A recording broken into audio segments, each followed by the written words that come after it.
খেলতে যাচ্ছি বড় বট গাছের নিচে কনকের সাথে। টুকিমা, এই ভর দুপুরে বাইরে যাওয়ার কোনো দরকার নেই। আর তুই তো সবেমাত্র স্কুল থেকে বাড়িতে আসলি, এখন বরং একটু বিশ্রাম নে সোনা। না না মা, ওইদিকে যে কনক আমার জন্য অপেক্ষা করছে, তুমি থাকো, আমি আসলাম। সাবধানে থাকিস, দুজনে আবার মারামারি করিস না। আর হ্যাঁ, তাড়াতাড়ি করে ফিরে আসিস বলে দিলাম। অন্যদিকে কনক বটগাছের নিচে দাঁড়িয়ে বলতে থাকে, এই টুকিটা এখনো আসছে না কেন? সে কখন থেকে আমি অপেক্ষা করছি। এই টুকি, এই এখন কিনা তোর আসার সময় হলো? আমি সেই কখন থেকে তোর জন্য অপেক্ষা করছি। আমি জানি রে কনক, আসলে মা তো খেলতে আসতে দিতেই চাইছিল না, আমি জোর করে এসেছি। হ্যাঁ রে কনক, চল আজকে আমরা নদীর পাড়ে যাব, আর নদীর পাড়ে আমরা সৌন্দর্য উপভোগ করব। আচ্ছা আচ্ছা ঠিক আছে, চল তবে। এরপরে ওরা দুজনে উড়ে উড়ে নদীর পাড়ে আসে। নদীর পাড়ে একটা গাছের নিচে বসে ওরা নদীর পাড়টা দেখতে থাকে। এভাবে বসে থাকতে আর ভালো লাগছে না, চল টুকি আমরা খেলাধুলা করি। টুকি চল, আমরা একটু ছোটাছুটি খেলি। আমি ছুটবো আর তুই আমাকে ধরবি, আমাদের তাহলে বেশ মজা হবে, বল? আচ্ছা আচ্ছা ঠিক আছে, চল চল, আমার ওইখানে বসে থাকতে ভালো লাগছে না। তবে শোন, বেশি দূরে যাবি না কিন্তু। আচ্ছা আচ্ছা ঠিক আছে ঠিক আছে, এই আমি উড়লাম। এবার তুই আমাকে ধর দেখি কেমন পারিস, আমিও দেখি তুই আমার থেকে বেশি উঠতে পারিস নাকি কম উঠতে পারিস। কনক উড়তে থাকে আর টুকি তার পিছু পিছু উড়তে থাকে। পারে না, পারে না, আমাকে ধরতে পারে না, কি মজা কি মজা, ইয়ে, আমি তো তোকে ধরবই কনক। ওরা খেলার ছলে উড়তে উড়তে বনের গভীরে প্রবেশ করতে থাকে। কনক, আমি আর পারবো না রে, এবার তো দাঁড়া, আমার পাখা যে বড্ড ব্যথা করছে। আহ এরপর টুকি নিচে মাটিতে দাঁড়ায় আর কনক উড়তেই থাকে। টুকি তার সামনে একটা কলার গাছ দেখতে পায়, যে কলার গাছে কলার বদলে একটা বড় ডালিম ছিল। একে একে এ আবার আমি কি দেখছি, কলা গাছে কিনা বড় ডালিম। আমি আবার ক্লান্ত হয়ে কোনো স্বপ্ন টপ্ন দেখছি না তো? এত বড় একটা ডালিম, তাও কিনা আবার কলা গাছে। কি রে টুকি, তুই আবার দাঁড়িয়ে পড়লি কেন? তুই হেরে গেছিস আর আমি জিতে গেছি। হা হা হা, আমি জিতে গেছি, তুই আমাকে ধরতে পারিসনি।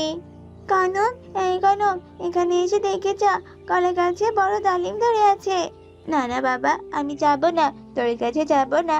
তুই নিশ্চয়ই আমাকে ধরার জন্য মিথ্যে কথা বলছিস, তাই না রে? আরে না না, আমি সত্যি কথাই বলছি, বিশ্বাস না হলে দেখে যা একবার। এরপর কনক উড়ে উড়ে টুকির কাছে আসে আর কলা গাছে বড় ডালিম দেখে অবাক হয়ে যায়।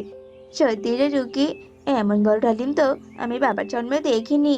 ডালিমটা খেতে নিশ্চয়ই অনেক সুস্বাদু হবে, একদম কলা ফ্লেভারের হবে। এই ডালিমটা আমি আমার বাড়িতে নিয়ে যাব। এই ডালিমটা আমি আগে দেখেছি, তাই এটা আমি বাড়িতে নিয়ে যাব, বুঝেছিস? তুই না, এই ডালিম আমি নিয়ে যাব। সর সর আমার সামনে থেকে, সর বলছি।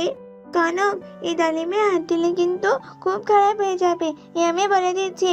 তুই ভালো ভালো বাড়িতে চলে যা। এই, তোর সাহস তো কম নয়, তুই কিনা আমাকে হুমকি দিস, দাঁড়া। এভাবে এক পর্যায়ে ওদের দুজনের মাঝে মারামারি লেগে যায়। এক পর্যায়ে কনক ক্লান্ত হয়ে যায় আর টুকি কলা গাছের সেই বড় ডালিমটা নিয়ে বাড়িতে চলে যায়। টুকি, এই ডালিম তুই খেতে পারবি না, এই ডালিম তো আমি খাবো। আর তুই আমাকে মেরেছিস, আমি এই কথাটা এক্ষুনি আমার বাবাকে গিয়ে বলে দিচ্ছি। টুকি সেই বড় ডালিমটা নিয়ে তার বাড়িতে ফিরে আসে আর এইদিকে কনক তার বাবা মাকে গিয়ে সব কথা খুলে বলে। কি বড় ডালিম, আমার তো ডালিম খুব পছন্দ। যজ্ঞ, তাড়াতাড়ি চলো, ওই ছোট্ট টুকির কাছ থেকে ডালিমটা ছিনিয়ে নিয়ে আসি। হ্যাঁ হ্যাঁ, তুমি একদম ঠিক কথা বলেছো, চলো কণিকা। মা, ও মা, তুমি তো সবই শুনলে, চলো মা চলো, ওই কনক ওই বাবা মাকে নিয়ে আসার আগেই আমরা এই ডালিমটা খেয়ে ফেলি। টুকি যেই না সে ডালিমটা কাটতে ধরে, অমনি সেখানে যজ্ঞ আর কণিকা চলে আসে। এই ছোট টুকি, দাঁড়া দাঁড়া বলছি, তোর তো সাহস কম নয়, আমার ছেলের পাওয়া ডালিমটা কিনা তুই কাটছিস। এই ডালিমটা আমাকে দে, দে বলছি। এই ডালিমটা আমার মেয়ে পেয়েছে, তোমার ছেলে নয়, বুঝতে পেরেছো?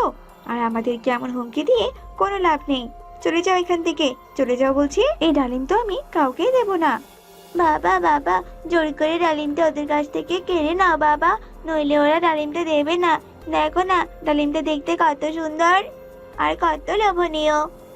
না না মা, তুমি এই ডালিমটাকে নিতে দিও না, লুকিয়ে রাখো মা, ডালিমটা লুকিয়ে রাখো। লুকিয়ে আর কোনো লাভ নেই। এই দে দে বলছি, ডালিমটা দে বলছি। এই ডালিমে হাত দিলে আমি কিন্তু তোমাদের নামে পুলিশের কাছে নালিশ করব, এই বলে দিলাম। কি, তুই কিনা যজ্ঞকে ভয় দেখাস? দাঁড়া, দেখাচ্ছি মজা।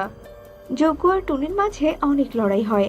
এক পর্যায়ে যজ্ঞ টুনির হাত থেকে ডালিমটা ছিনিয়ে নিয়ে ওরা সেখান থেকে চলে যায়। মা, ওই দেখো মা, দেখো ওরা ডালিমটা নিয়ে চলে গেল ওরা। জানো, ওই ডালিমটা আমার কত শখের ছিল। কাঁদিস না মা, কাঁদিস না, শান্ত হ। ওই ডালিমের জন্য যে এক্ষুনি যজ্ঞ আমাকে মেরে ফেলতো। আমি তোকে কাল বাজার থেকে ডালিম এনে দেবো মা। এরপর টুকি কান্না থামায়।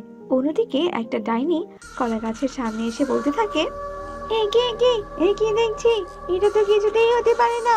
আমার প্রাণ ভোমরা ডালিমটা কে নিল এখান থেকে? না না, আর দেরি করা যাবে না, এক্ষুনি আমাকে দেখতে হবে ওই ডালিমটা কোথায় আছে। এরপর ডাইনি চোখ বন্ধ করে আর কিছুক্ষণ পর চোখ খুলে বলে, আসছি, আমি আসছি আমার ডালিম নিতে। এসব বলে ডাইনি অদৃশ্য হয়ে যায়। অন্যদিকে কনক বলতে থাকে, বাবা, তুমি তো একদম বীরের মতো কাজ করলে বাবা। তোমার শক্তি দেখে আমি একদম অবাক হয়ে গেছি। মা, ও মা, তুমি দয়া করে এবার ডালিমটা গিয়ে কেটে নিয়ে এসো।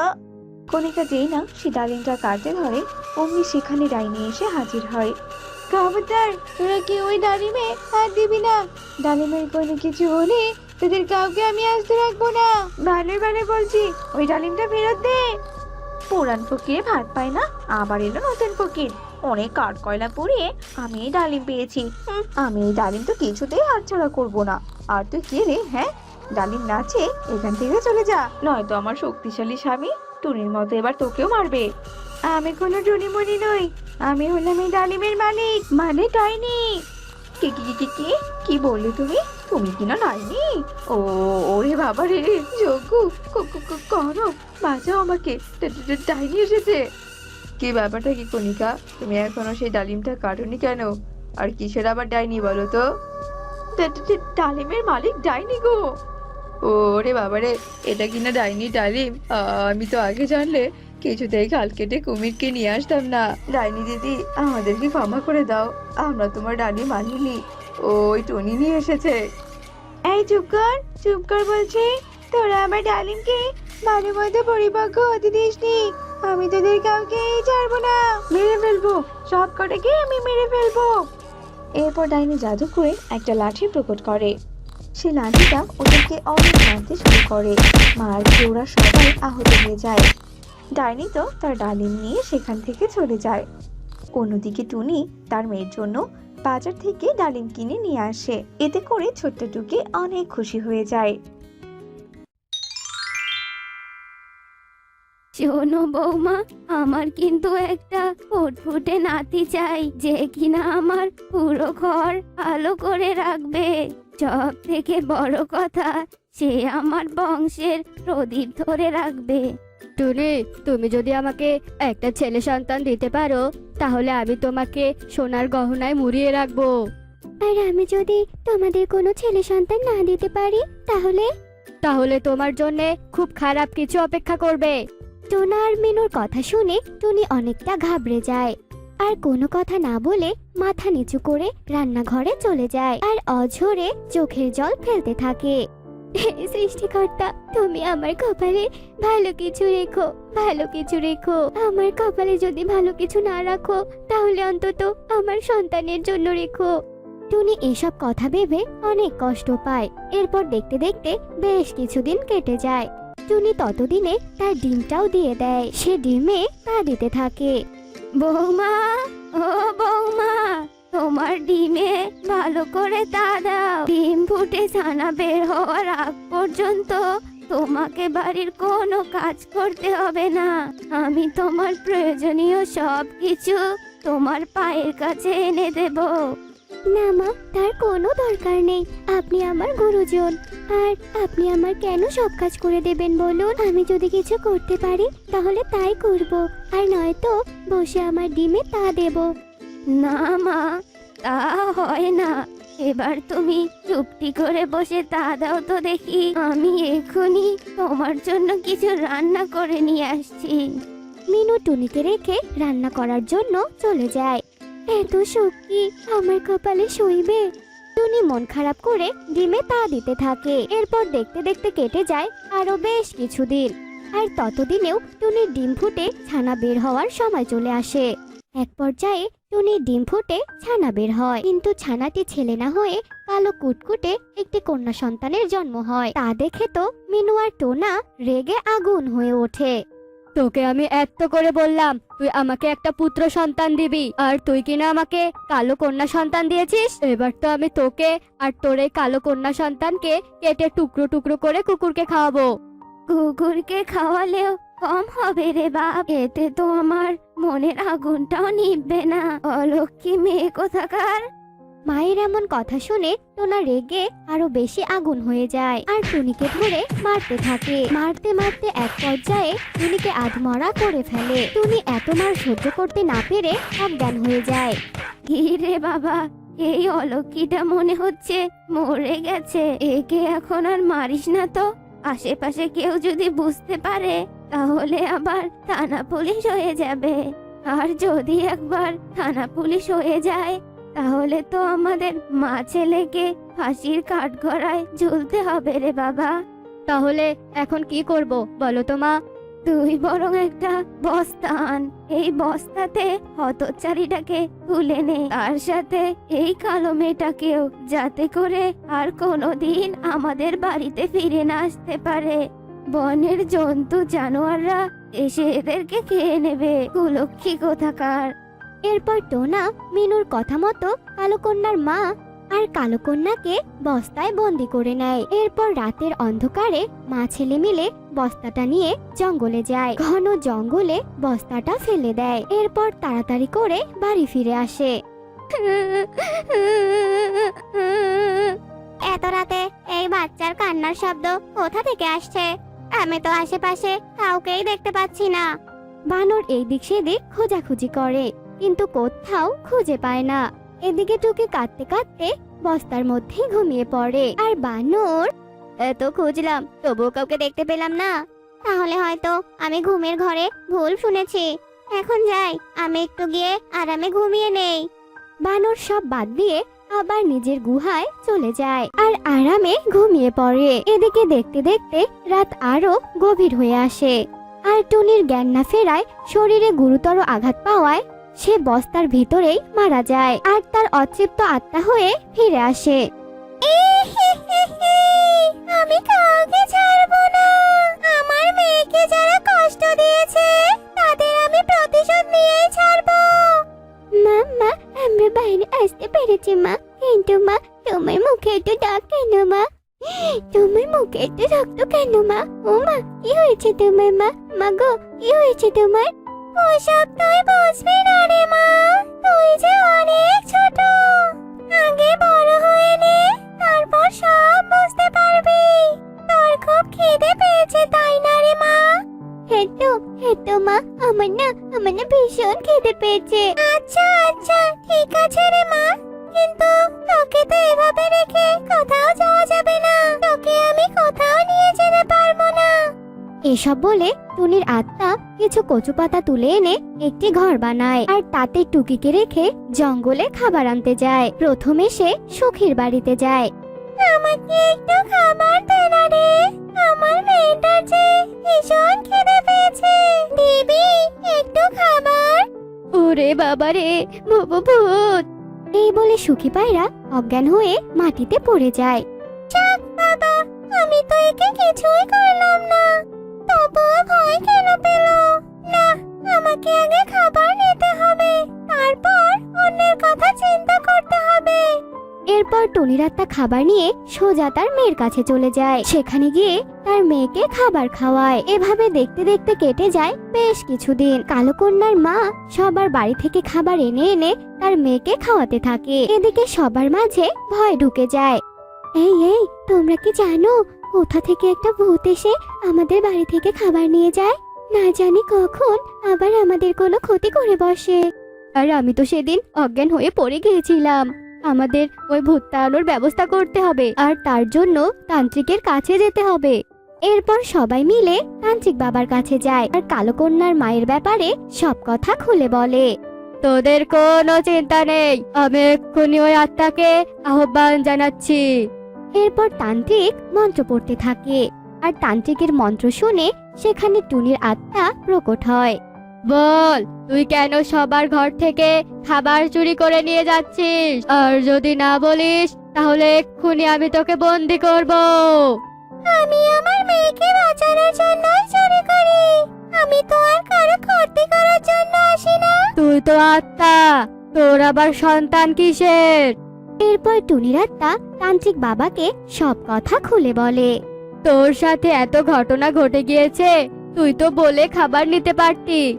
আমি বলার আগে তো সবাই আমাকে দেখে ভয় পেয়ে অজ্ঞান হয়ে পড়ে যায়। তবে এখন থেকে আর ভয় পেতে হবে না। আমি আমার প্রতিশোধ নিয়ে আমার মেয়ের প্রাপ্য হিসেব ফিরে দিয়ে মুক্ত হয়ে যাব। মুক্ত। কি করতে চাইছিস তুই, বল। আমার জীবনের বিনিময়ে আমি ওদের জীবন নেব। এই বলে টুনির আত্মা অদৃশ্য হয়ে মিনু আর টোনার সামনে গিয়ে প্রকট হয়। এদিকে তারা দুজন ভয়ে থরথর করে কাঁপতে থাকে। টুনি, দয়া করে তুমি আমাদের কিছু করো না, আমরা আমাদের ভুল বুঝতে পেরেছি। তাহলে তোরা আমার মেয়ের দায়িত্ব নিবি, তাকে কোনো কষ্ট দিবি না বল। হ্যাঁ হ্যাঁ, আমরা টুনিকে মেনে নেব, ওর যত্নের কোনো কমতি রাখবো না। আচ্ছা ঠিক আছে, বিশ্বাস করে নিলাম। আর কোনোদিন যদি কোনো যত্নের কমতি হয় তাহলে তোদের ঘাড় মটকে দেব বললাম। এরপর মিনু আর টোনা কালো কন্যাকে মেনে নেয় আর মেয়ের একটা আশ্রয়স্থল দেখে টুনির আত্মা মুক্তি পেয়ে যায়। টোনা আর মিনু টুকিকে অনেক আদর যত্নে বড় করতে থাকে। রূপপুর জঙ্গলে টুনি তার বাবা রাজুর সাথে বাস করত। টুনি যখন ছোট ছিল তখন ওর মা মারা যায়। এরপর থেকে অনেক কষ্টে পড়াশোনা করে ভালো একটা চাকরি পেয়েছে টুনি মাস শেষে মোটা অঙ্কের একটা বেতন পেত। টুনি অনেক কালো ছিল, যার কারণে কেউই তাকে বিয়ে করতে চাইতো না। একদিন টুনি টাকার লোভে পড়ে এক পাত্রপক্ষ আসে টুনিকে দেখতে। আমার মেয়ে অনেক পছন্দ হয়েছে, আমি আজই বিয়ের কাজটা সম্পন্ন করতে চাই। আমারও খুব পছন্দ হয়েছে রে বাবা, তুই যখন চাচ্ছিস তো আজই বিয়ের কাজটা সম্পন্ন করি, কি বলিস তুই? আপনারা যখন এত করে চাচ্ছে তবে আজই বিয়েটা হোক। এরপর বিয়ের আয়োজন শুরু করা হয় আর টোনা আর টুনির বিয়ের কাজ সম্পন্ন হয়। টোনা টুনিকে নিয়ে নিজের বাড়িতে চলে আসে। বিয়ের প্রথম কদিন খুব ভালোভাবেই কাটছিল। বৌমা, আমার 10,000 টাকার প্রয়োজন, দাও তো এক্ষুনি টাকা। 10,000 মানে? আপনাকে না কয়েকদিন আগেই 10,000 টাকা দিলাম। কি, এখন কি তোমাকে আমি কৈফিয়ত দেব নাকি? হ্যাঁ, আমি তো কৈফিয়ত চাইনি মা, আমি তো শুধু জানতে চাইলাম। তখন টোনা এসে হাজির হয়। পুরো কথা না শুনেই টুনিকে ধরে মারতে থাকে। তোর এত বড় সাহস, তুই আমার মায়ের মুখে মুখে তর্ক করছিস? আমার মা সামান্য 10,000 টাকা চেয়েছে, এটা দিতেই তোর গায়ে লাগছে? এরপর টোনা টুনিকে অনেক মারে, তারপর ঘরে চলে যায়। টুনি ভীষণই কষ্ট পায় টোনার এই ধরনের আচরণ দেখে, তবুও টুনি কিছুই বলে না, মুখ বুজে সব সহ্য করে। এইভাবে বেশ কিছুদিন কেটে যায়। এরপর একদিন টোনা অফিস থেকে বাড়ি ফিরে আসে। মা গো, আমার সর্বনাশ হয়ে গেছে মা, বস আমাকে চাকরি থেকে বাদ দিয়েছে, এখন আমি কি করে সংসার চালাবো? এটা তুই কি বলছিস বাবা? ভেঙে পড়ো না তুমি, তোমার চাকরি চলে গিয়েছে তো কি হয়েছে, আমার চাকরি তো আছে তাই না? আমি যা বেতন পাই সেটা দিয়ে সুন্দরভাবে সংসারটা চালিয়ে নিতে পারবো গো। না না, এটা হয় না, আমি কাপুরুষের মতো ঘরে বসে বউয়ের টাকায় চলতে পারবো না। আপনি একটু বোঝান না আপনার ছেলেকে। বা বৌমা তো ঠিকই বলেছে, তোর চাকরি চলে গেছে, এটা তো তোর দোষ না তাই না? আর বৌমা তো ভালোভাবেই সংসার চালাতে পারবে, তুই আর আপত্তি করিস না বাবা। আচ্ছা ঠিক আছে, তোমরা যখন এত করে বলছো তবে তাই হোক। এরপর থেকে টুনি বাড়ির সব কাজ একাই করে, সবার অনেক যত্ন করে, রান্না বান্না সব ছেড়ে সবাইকে খাইয়ে অফিস চলে যায়। অফিসের চাপ সব সামলে নিয়ে আবার বাড়ি চলে এসে সবার জন্য রান্না করে। এভাবেই টুনির দিন কাটতে থাকে। একদিন টুনির অফিস থেকে ফিরতে একটু দেরি হয়। সেই সুযোগে মিনু টোনাকে ঘরে ডেকে নিয়ে বলে, দেখ বাবা, কালো বউয়ের থেকে টাকা নিয়ে নিয়ে আমি কত দামি দামি গহনা বানিয়েছি। এই কালো বউ এসে তো আমি অনেক বড়লোক হয়ে গেলাম রে। তার উপর তো আমার কোনো কাজই করতে হয় না। হ্যাঁ মা, তা ঠিকই বলেছ।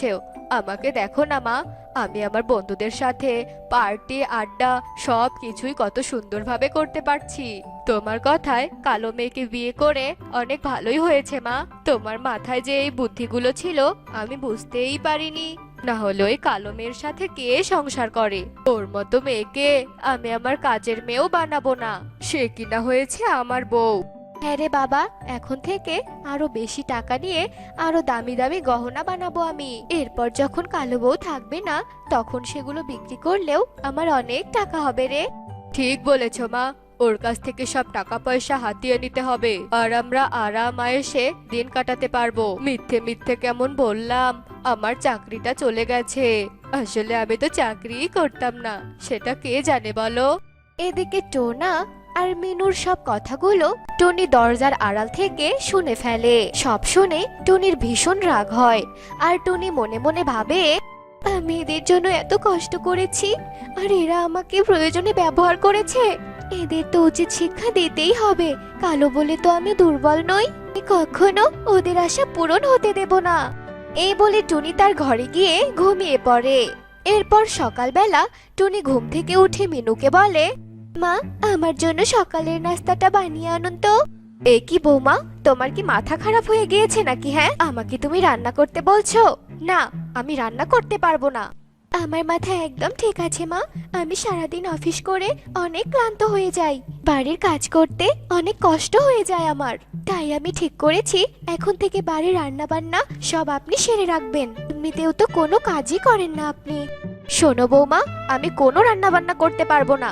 রান্না করার জন্য তো একটা কাজের মেয়ে রাখতেই পারো, তাই না? কাজের মেয়ের টাকা কি আপনি দেবেন মা? আপনি কি কোনো চাকরি করেন নাকি আয় রোজগার করেন যে আপনি কাজের মেয়ে রাখবেন? কাজের মেয়ের বুঝি বেতন দিতে হবে না?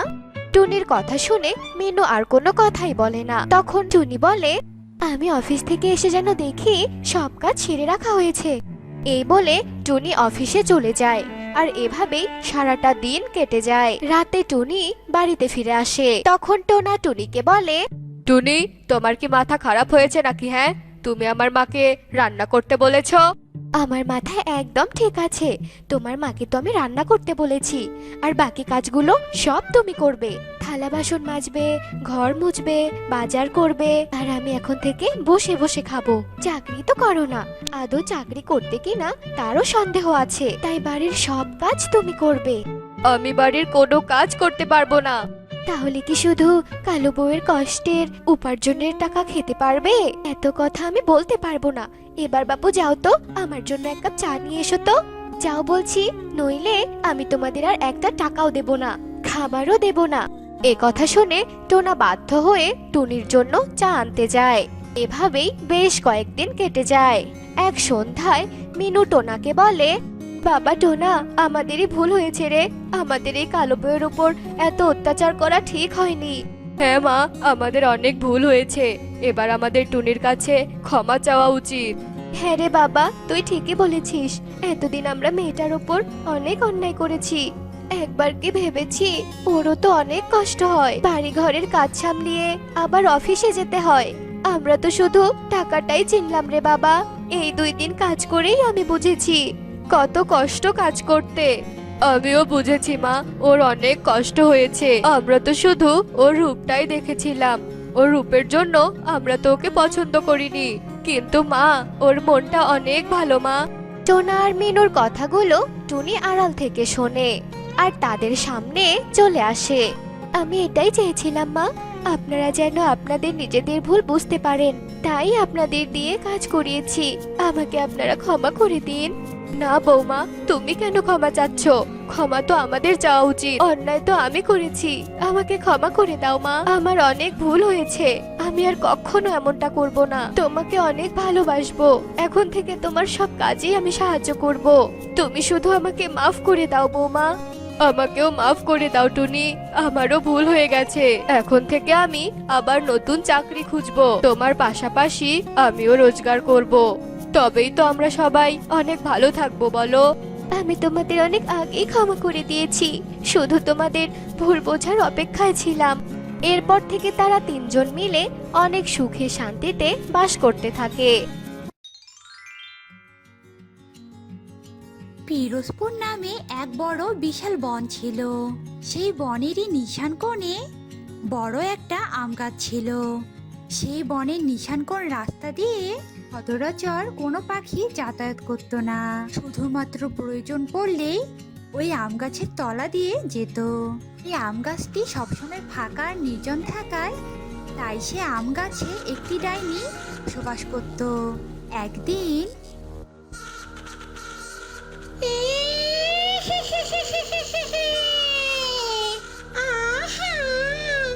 কতদিন থেকে ভালো মন্দ কিছু খাই না, কতদিন থেকে আমার মনটা শুধু পাখির মাংস খাই খাই করছে। কোথায় এখন আমি পাখির মাংস পাবো? পাখির মাংস না পেলে যে আমার মন আর পেট কোনোটাই ভরবে না। কেউ আসছে না, কেন আসছে না? এই পথ দিয়ে কেন কেউ আসছে না? এই বলে ডাইনি আম গাছের ডালে বসে পথের দিকে তাকাতে থাকে। এমন সময় ডাইনি মিঠু তোতা নামে এক পাখিকে আসতে দেখে। আর মিঠুকে দেখে ডাইনি অনেক খুশি হয়ে যায় আর বলতে থাকে,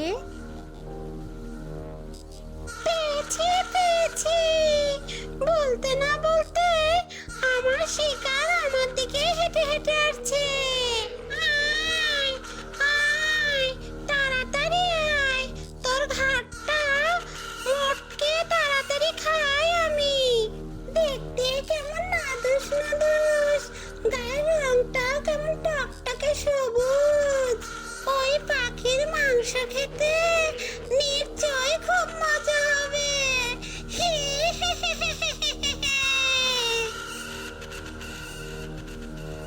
এই কথা বলে ডাইনি গাছের আড়াল থেকে মিঠুর জন্য অপেক্ষা করে।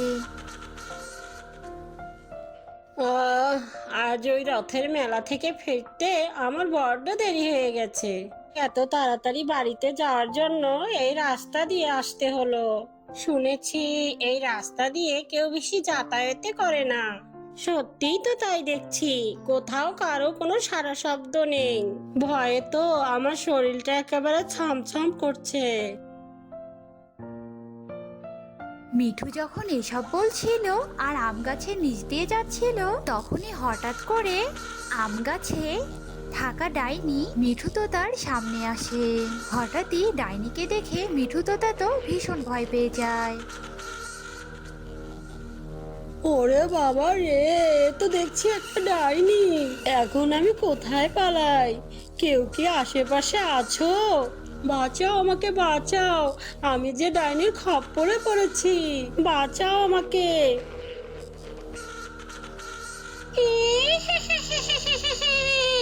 চিৎকার করে কোনো লাভ নেই, তোকে কেউ বাঁচাতে আসবে না রে।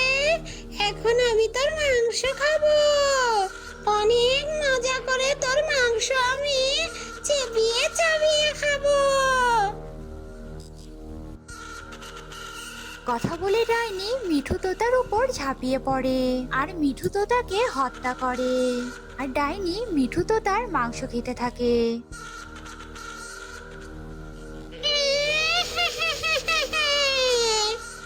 কত আশা করে এই পাখির মাংস খাবো বলে আমি ওকে হত্যা করলাম, কিন্তু কি এই পাখির মাংস তো তিতা। আমি তো খেতেই পারছি না এই পাখির মাংস, কিন্তু আমি একে এখন কি করি কি করি কি করি? পেয়েছি বুদ্ধি, আমি একে আম গাছে ঝুলিয়ে রাখি। এই পাখির লোভ দেখিয়ে আমি বনের আরো অন্য পাখি শিকার করব। এই কথা বলে ডাইনি মিঠু তো তার মাংসগুলো আম গাছে ঝুলিয়ে রাখে। এরপর থেকে ডাইনির অত্যাচার আরো বেড়ে যায়। ওই মাংসের লোভ দেখিয়ে পাখিদের ডেকে আনতো। যে পাখির মাংস খেতে ভালো লাগতো সেই পাখির মাংস ডাইনি খেত। যে পাখির মাংস খেতে ভালো লাগতো না সেই পাখির মাংসগুলো আম গাছে ঝুলিয়ে রাখতো। এইভাবেই ওই আম গাছের পাখির মাংসের কথা সবখানে ছড়িয়ে পড়ে। দিকে বনের মধ্যে খরা মৌসুম পড়ে যায়। পাখিরা খরার মধ্যে অনেক অভাবে পড়ে যায়। এ দেখে আম গাছের ডাইনি বলে,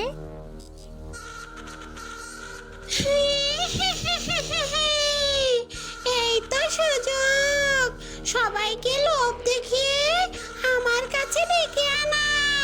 এই খরার মধ্যে সবাই খাবারের অভাবে পড়েছে।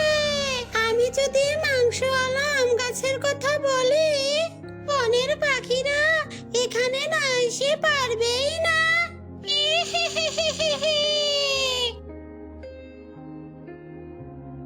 এই কথা বলে ডাইনি এক সাধারণ কাকলি নামে এক পাখির রূপ ধারণ করে। আর ডাইনি রূপে কাকলি বনের মধ্যে ঢুকে পড়ে আর চিৎকার করে বলতে থাকে, শোনো শোনো শোনো, বনের সব পাখিরা আমার কথা শোনো। তোমরা তো অনেক খাবারের অভাবে পড়েছো, তাই না? এই খরার সময় বনের ওই দক্ষিণে আম গাছে খাবার আছে গো। তোমরা সবাই সেই মাংস এনে খাবারের চাহিদা পূরণ করতে পারো। আমি তোমাদের উপকারের জন্যই এই কথা বলতে এসেছিলাম। এসব বলে ডাইনি রূপী কাকলি সেখান থেকে চলে যায় আর আম গাছে গিয়ে অপেক্ষা করতে থাকে এ তার ফাঁদে পা দিবে। মা, ও মা, যাও না গো, ওই আম গাছ থেকে আমার জন্য মাংস নিয়ে আসো। কতদিন হয় আমরা মাংস খাই না, দেখেছো ওই পাখি কত ভালো, সবার উপকারের জন্য মাংসের খোঁজ দিয়ে গেল। যাবে মা, যাবে, নিয়ে আসবে একটু মাংস। কতদিন থেকে মাংস খাই না, খুব মাংস খেতে ইচ্ছে করছে, যাও না মা। তুই যখন এত করে বলছিস মা, আমি তাহলে ওই আম গাছ থেকে তোর জন্য মাংস নিয়ে এসে দেব। তুই একটু বস, আমি এক্ষুনি যাব আর আসবো। এসব বলে টুনি তার মেয়েকে বসিয়ে রেখে সে আম গাছের উদ্দেশ্যে বেরিয়ে পড়ে। আর যেই না আম গাছ থেকে মাংস পাততে থাকে তখনই গাছ থেকে ডাইনি নেমে আসে আর ডাইনি বলতে থাকে,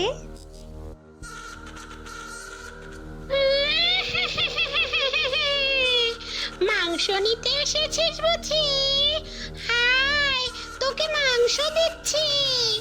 কত মাংস নিবি বল? কিন্তু আমার এখান থেকে মাংস নিতে হলে যে তোর শরীর থেকে মাংস দিতে হবে। সেই মাংস আমি আম গাছে ঝুলিয়ে রাখবো। আহ, তোর শরীর থেকে কি মিষ্টি মাংসের গন্ধ বের হচ্ছে। আয় আয়, তোর শরীরে একটা কামড় বসিয়ে দে।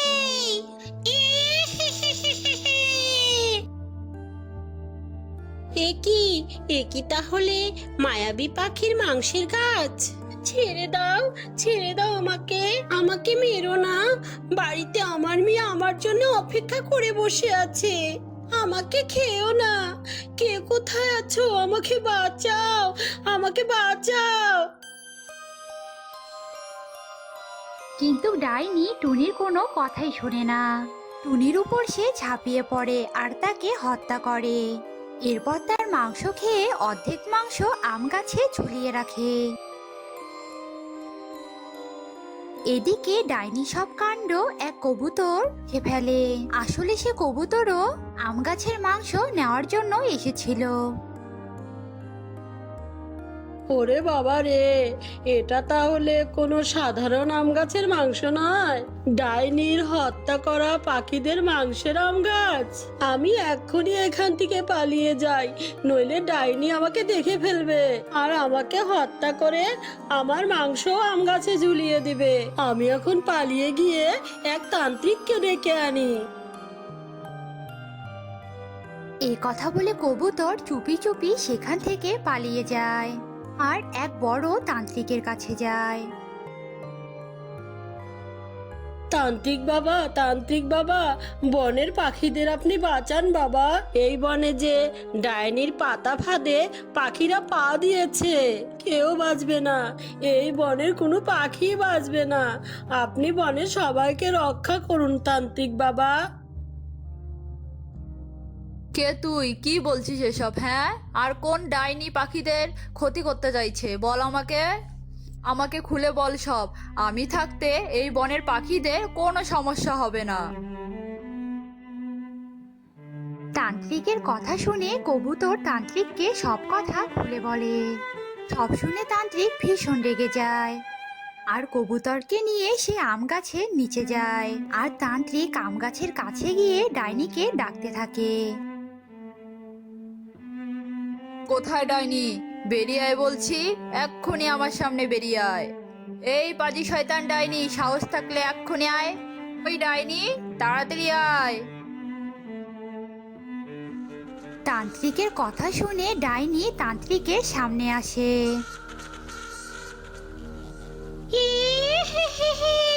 তোর দেখি শখ হয়েছে মারার, নিজে ইচ্ছায় এখানে চলে এসেছিস। আজ আমি তোদের হত্যা করে মাংসই আম গাছে ঝুলিয়ে রাখবো। তোর সাহস তো কম নয়, তুই আমার মতো একটা তান্ত্রিককে হত্যা করতে চাস? অনেক অন্যায় করেছিস তুই, কিন্তু কার নয়। তুই আর তোর ওই পাখির মাংসের গাছের কি হাল করি দেখ এবার তুই। এই কথা বলে তান্ত্রিক তার চোখ দিয়ে আগুন বের করে এই মাংসওয়ালা আম গাছ আর ডাইনির উপরে নিক্ষেপ করে আর সাথে সাথে ডাইনি আর ওই আম গাছ পুড়ে মারা যায়। আর এইভাবেই ডাইনি তার পাপের শাস্তি পেয়ে যায়। বনবাসীরাও সেই ডাইনির হাত থেকে মুক্তি পেয়ে যায়। রূপপুর বনে টোনা আর টুনি নামের এক দম্পতি বাস করত। টোনা ছিল রিক্সা চালক। রিক্সা চালিয়ে টেনে টুনে কোনো মতে তার সংসার চালাতো। 3 দিন ধরে রূপপুর বনে প্রচন্ড ঝড় বৃষ্টি শুরু হয়েছিল। সেই ঝড় বৃষ্টির সন্ধ্যায় টোনা টুনিকে বলে, টুনি, ও টুনি, তুমি জানালা দরজা বন্ধ করে দাও, আমি রিক্সা নিয়ে বের হব এখন। দেখি এই ঝড় বৃষ্টির রাতে দুটো যাত্রী পাওয়া যায় নাকি। যাত্রী পেলেই তো দুটো পয়সা পাওয়া যাবে। এই ঝড় বৃষ্টির রাতে তোমাকে কি রিক্সা নিয়ে বের হতেই হবে টোনা? আজ না গেলে কি নয়, তার চেয়ে বরং আজ ঘরেই থাকো। আমি তোমার জন্য গরম গরম দুটো ভাত রেঁধে দেই। বাইরে তো এখন প্রচন্ড বৃষ্টি হচ্ছে।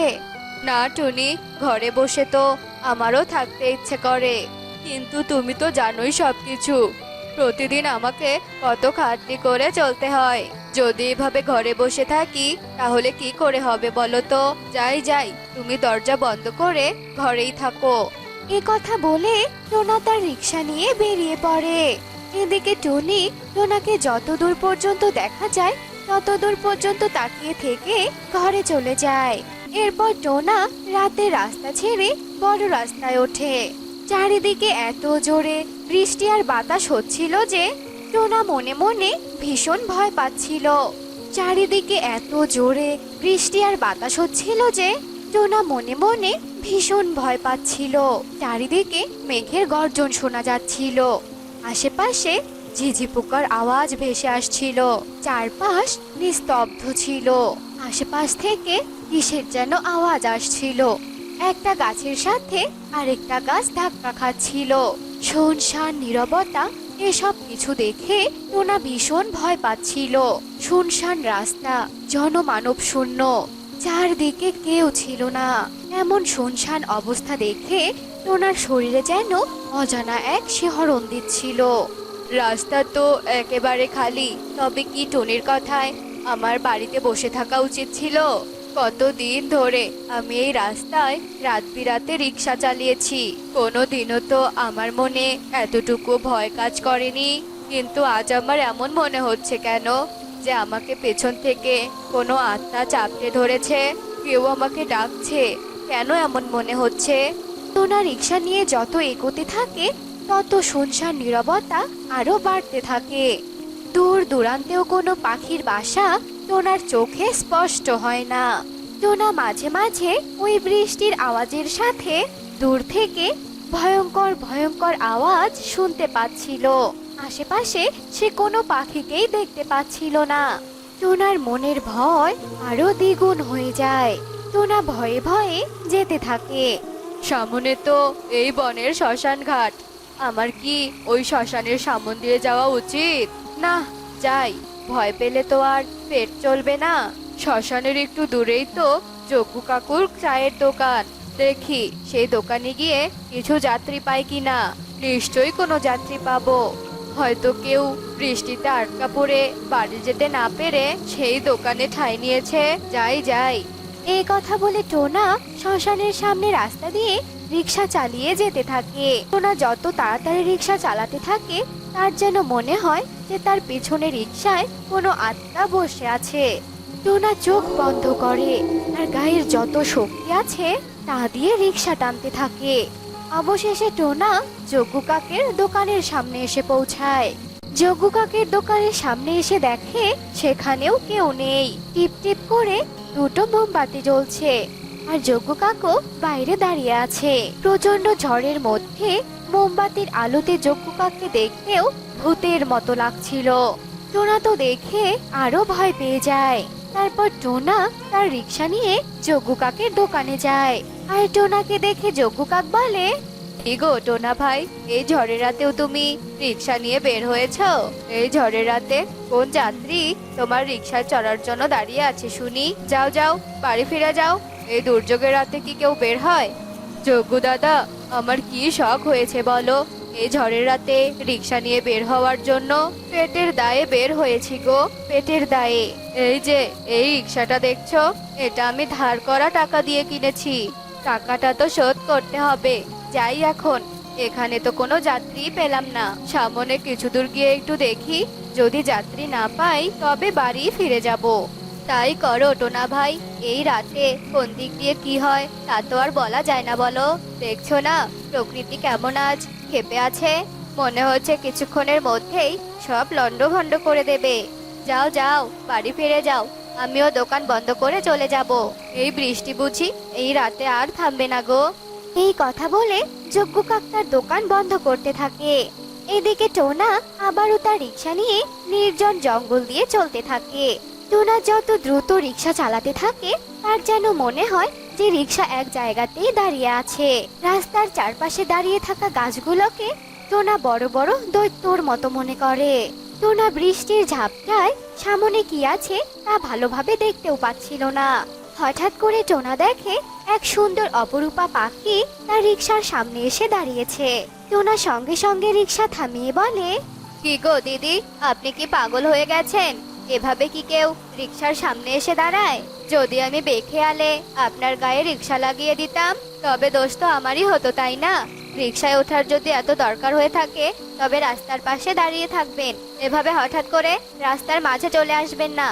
বাবা, আমি ইচ্ছে করে তোমার রিক্সার সামনে আসিনি বাবা। আমার মেয়েটা অনেক অসুস্থ, গাড়ি অ্যাক্সিডেন্ট করেছে, আমাকে একটু সাহায্য করো। আমি আমার মেয়েটাকে হাসপাতালে নিয়ে যাওয়ার জন্য কোনো গাড়ি পাচ্ছি না। তুমি তোমার রিক্সায় করে আমাদের একটু হাসপাতালে পৌঁছে দাও না, এর বিনিময়ে আমি তোমাকে অনেক টাকা দেব বাবা। আপনি তো আমারই বয়সী হবেন, তাহলে আমাকে বাবা বলে ডাকছেন কেন? ঠিক আছে, তা কোথায় আপনার মেয়ে? তাড়াতাড়ি নিয়ে আসুন, আপনাদের আমি অবশ্যই হাসপাতালে নিয়ে যাব। আরে ওই তো আমার মেয়ে তো আগে থেকেই তোমার রিক্সায় বসে আছে। চলো চলো। বিউটি পাইয়ের কথা শুনে টোনা একেবারে অবাক হয়ে যায়। পিছনে ফিরে দেখে সত্যি সত্যি বিউটি পাইয়ের মেয়ে তার রিক্সায় আগে থেকেই অজ্ঞান অবস্থায় রয়েছে।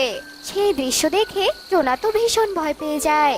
আর টোনা বলে ওঠে, কি আপনার মেয়ে কখন রিক্সায় উঠলো? আমি তো বুঝতেই পারলাম না, কি করে সম্ভব? তুমি বুঝতে পারোনি, আমি যখন তোমার সাথে কথা বলছিলাম তখনই আমার মেয়ে তোমার রিক্সায় উঠেছে।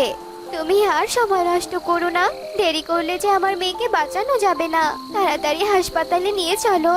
এ কথা বলে বিউটি পায়রা টোনার রিক্সায় উঠে বসে।